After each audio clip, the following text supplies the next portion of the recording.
Good morning 7th class. Suprabhatam. हम लोग अपना तृतीय पाठ पढ़ रहे थे जिसमें हमने 7 क्वेश्चन कर लिए थे। तो अब जो लास्ट क्वेश्चन था हमारा वो था अनुवादम कुरुत, अनुवाद करो। ठीक है, अनुवाद करने हैं जो हिंदी में दिए हैं, इसके हमने क्या करने हैं, संस्कृत में अनुवाद करने हैं। पहले हमने इन क्वेश्चनों को किए। लास्ट क्वेश्चन हमारा बचा है इस चैप्टर में, अनुवादम कुरुत अर्थात अनुवाद करो। जो हिंदी के वाक्य दिए हैं उसको क्या करना है, हमने संस्कृत में अनुवाद करना है। ठीक है, पहला जो वाक्य है, आप कहाँ रहते हैं। तो हमें ये देखना है अनुवाद के लिए पहले हमको ये देखना होता है कि जो शब्द दिए हैं यहाँ उनको संस्कृत में कहते क्या है और रहते हैं तो विभक्ति कैसी लगेगी। इसीलिए आपको पहले विभक्ति, शब्द रूप, धातु रूप ये बताए जाते हैं। इसके बाद ही हम क्या करते हैं, उसके अनुसार हम अनुवाद करना या चैप्टर को पढ़ना ये सीखते हैं। ठीक है, तो पहला जैसे अनुवाद करने में पहला दिया है आप कहाँ रहते हैं, तो आपको सीधा से सीधा हम क्या कहते हैं, आपको कहते हैं हम भवान। ठीक है, क्या कहते हैं, भवान। अब कहाँ को क्या आ जाएगा, कुत्र, कुत्र अर्थात कहाँ। ठीक है, अब यहाँ पे रहते हैं दूसरों के लिए प्रयोग है ना, दूसरों के लिए प्रयोग है तो प्रथम पुरुष एक वचन आ जाएगा, निवसति, रहते हैं, निवसति।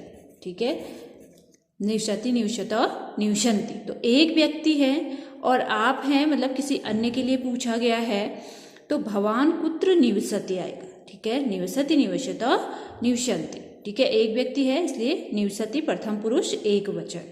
ठीक हो गया, वस धातु।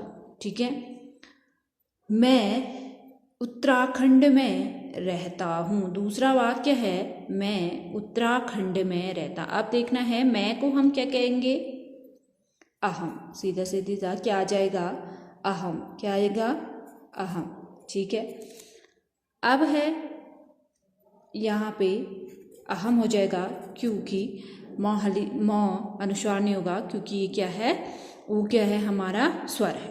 ठीक है, इसलिए ये मौ क्या हो जाएगा, यहाँ हलित हो जाएगा। आया समझ में, अनुस्वार नहीं होगा। अनुस्वार कब होता है, जब आगे के शब्द क्या होते हैं, व्यंजन होते हैं।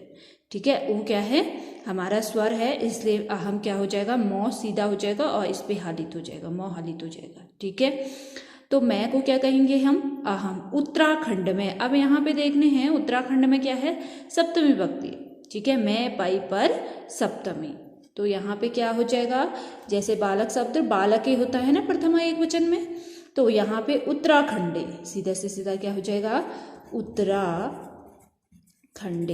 ठीक है, जैसे बालके, पुष्पे, ये शब्द होते हैं सप्तमी एक वचन में। ये सप्तमी विभक्ति जहाँ पे मैं पाई पर कर्ता कारक आपको बताए हैं, कर्ता कारक में जो सप्तमी में होता है मैं पाई पर सप्तमी होता है ना, तो उत्तराखंड में है तो यहाँ पे क्या आ जाएगा, उत्तराखंडी। रहता हूँ, अब मैं रहता हूँ ना, तो सीधा से सीधा मैं के लिए क्या प्रयोग होता है, उत्तम पुरुष, तो क्या हो जाएगा, निवसामि। रहता हूँ निवसामि अर्थात निवास करता हूँ, तो सीधा यहाँ पे क्या हो जाएगा, निवसामि। ठीक है, मैं उत्तराखंड में रहता हूँ या मैं उत्तराखंड में निवास करता हूँ। अहम उत्तराखंडे निवसामि। उत्तराखंडे क्यों आए, क्योंकि यहाँ पे क्या है, सप्तमी विभक्ति है। ठीक है, फिर है उत्तराखंड देवभूमि है। उत्तराखंड क्या है, देवभूमि है, तो उत्तराखंड सीधा से सीधा आ जाएगा, उत्तराखंड देवभूमि, देवभूमि। सीधा है को हम संस्कृत में क्या कहते हैं, अस्ति अर्थात है ना। फिर है इसकी सांस्कृतिक विशेषता मन को मोहित करती है। इसकी को हम संस्कृत में क्या कहते हैं, अस्या। यहाँ लिखूंगी अस्या, क्या हो जाएगा इसका, अस्या। ठीक है, इसकी को हम अस्या। सांस्कृतिक है तो यहाँ पे क्या हो जाएगा, सांस्कृतिक, सांस्कृतिकम, सांस्कृतिकम। ठीक है, विशेषता को हम संस्कृत में क्या कहेंगे, वैशिष्ट्य। ठीक है, जो हमने पाठ में भी पढ़ा है, वैशिष्ट्य, वैशिष्ट्य। ठीक है, मन हो जाएगा हमारा मनम। मोहित करती है को हम कह देंगे मोहयति, मोहयति। ठीक है, इसकी जो सांस्कृतिक विशेषता है वो हमारी मन को, द्वितीय विभक्ति है यहाँ पे, ठीक है, मन को क्या करती है, मोहित करती है, ठीक है। बालकम जो आता है ना हमारी द्वितीय विभक्ति में आता है तो मन को मनम हो जाएगा, ठीक है, मनम। जैसे बालकम होता है द्वितीय विभक्ति में वचन, वैसे ही यहाँ पे मन को है, कर्ता ने कर्म को, है ना, द्वितीय विभक्ति है मन को, इसलिए मनम हो जाएगा यहाँ पे। तो हम अनुवाद करने के लिए सबसे पहले हमको धातु रूप याद होने चाहिए, शब्द रूप याद होने चाहिए, किस प्रकार से कैसे कौन सा पुरुष सबको बताया है मैंने, पुरुष कहाँ पे प्रयोग होता है, उत्तम पुरुष किसके लिए, मध्यम पुरुष किसके लिए, प्रथम पुरुष किसके लिए, इसी के अनुसार हम क्या करते हैं, अनुवाद करते हैं। ये था हमारा लास्ट क्वेश्चन इस चैप्टर के। पहला हमने क्या किया, श्लोक का अर्थ लिखा होगा पाठ में, फिर हमने क्या किया, रिक्त स्थान किए होंगे, है ना, रिक्त स्थान बताए थे। इसके बाद हमारा जो था वो था प्रश्नानाम उत्तराणि लिखत, प्रश्नों के क्या किए होंगे, उत्तर लिखे होंगे। फिर मैंने आपको अव्यय शब्द बताए थे, अव्यय की यह होगा, अपने आपको बताए गए थे अव्यय शब्द।